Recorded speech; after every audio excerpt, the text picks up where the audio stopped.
Hi, I'm Elias Kotsis, the entertainment editor for the Eagle Eye, the South newspaper, and I wanted to sit down with three of the funniest guys I knew to ask them their opinions on humor. Hi guys, how you doing? Very good. Well, thank you. Nice. If you could please all introduce yourselves. I'm Dan All. I'm in improv group of sorts at Karen Basie Teen Improv Troupe. That's the name of it. And I'm in Brighton Beach over here. I'm Alexis Kozak. I teach theater arts here at Middletown South, and I write what I think are funny plays. I'm Anthony Forte. I'm a senior here, and I am also in Brighton Beach Memoirs and also in the Count Basie Teen Improv Troupe. Guys?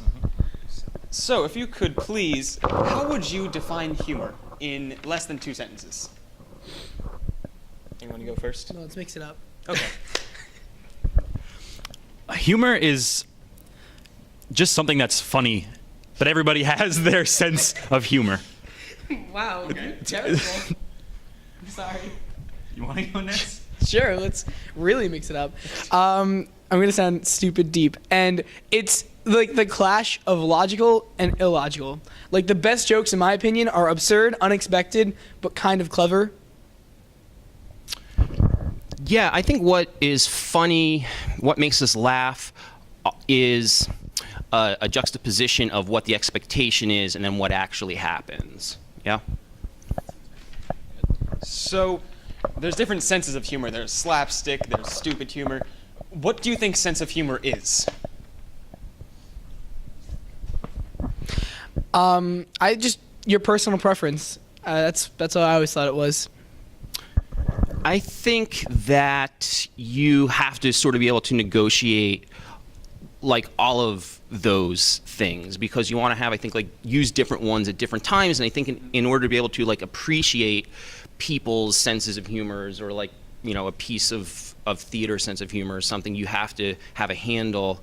You may not be able to say exactly like what the sense of humor is, but I think you have to be able to, you know, be able to sense the difference between them. Yeah, for any comedy, I agree. Everybody has a personal preference of humor, and for anybody who's writing a comedy, or if you're going to perform a comedy, you have to be able to, you know, have every sense of humor and have everybody laughing at the same time. Voice crack ain't great, Yeah. But that's unexpected. It's funny. See, everybody watching this video is probably cracking up right now. Yeah, I mean, but yeah, sense of humor.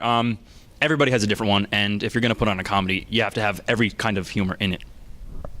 Now, really quickly, what is your favorite sense of humor? Or what do you think your sense of humor is? Kind of what I said in the definition, something that's unexpected but also clever, like nerd humor. I think that what I like is you think things are going in one direction, and then they sort of go a different direction. Because if they continue in the direction they were going, that's sort of expected, you sort of know where that's going to end up. So they sort of have to like take on their own sort of like mental states and take on their own lives and go elsewhere in order for it to be really unique and really funny, I think. For me, anything unexpected is hilarious, and honestly, when it's stupid, it's better. I guess just it's exactly like Family Guy. It's stupid humor, and I think it's hilarious. It's funny. It's just something unexpected and stupid. Oh, can I talk? Absolutely. Well, because like with a show like Family Guy, I think it's like sometimes they take like different realities and like throw them together so that like they'll take a plot line from a different movie and juxtapose it on it, and it's like somehow, although you know what they both are, they both sort of like weirdly coexist in the same reality, which I sort of like, and that might be like one of the senses of humor. I don't know. Absolutely. And I think what that show is also able to do is like what you were saying, they can incorporate the different senses of humor, because they can have the really stupid sense of humor, and then out of nowhere, they'll throw in like a really smart joke, and it'll be like, oh, that's really cool. So it's different. It's nice to have that different mix of comedy. So what's one of the funniest things you've ever heard, seen, read? It could be from a movie, book, personal life experience. I don't know. Oh, good. I would say maybe the movie Dumb and Dumber, which I feel like as a human being I shouldn't like, and yet I could watch that movie over and over again and just laugh through it, and I'm not even quite sure why. I think honestly it's Jeff Daniels. I think because he's so good and committed that he makes Jim Carrey look good, and Jim Carrey's good in the movie too. But I don't know, without the two of them like completely buying into it, blah.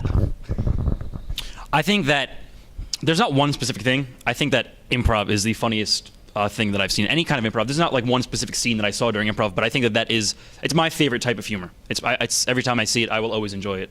So, and it's always funny. Why? Exactly. And why is improv funny? Because it's unexpected. You see the actors, and I think that it's a lot more enjoyable to see actors making it up on the spot, because they're making it up on the spot. I mean, unless they are lying. But I don't think that's the case with most improv performers. But it's unexpected, and when people can make it up on the spot, I think it's more funny because you see that they're intelligent and they're funny, and I think their personality shows and they have a funny personality. It makes it 10 times better. What I like about improv is that it's about agreement, and it's so much funnier when people say yes to each other in a scene, because like, let's say it's a guy that breaks into an old woman's house, and like, what do you expect? You expect that she's going to be like, get out of my house, and he's going to be like, no, I'm going to rob you. But if she starts giving him things to take, for example, right? So they start to agree, and the scene will go in a different direction. It'll go someplace that you don't expect it's going to go, which seems to sort of be like what we're all sort of agreeing on, that it's about, the unexpected. Absolutely. So do you think that something becomes funnier once you analyze it? Do you think it's better to have an understanding of why something is funny? Or do you think once you analyze humor, it becomes unfunny? I think analyzing humor is very useful in, like, if you're going to be a comedian. I think that's great. You can break it apart, and there are parts to jokes and stuff. Doesn't necessarily make it funnier, unless you're looking at it in the sense of like, this funny thing happened, but then if you look closer, this other funny thing happened, and then that's funnier. But I don't think actually breaking apart makes it funnier. It doesn't necessarily take away from it, but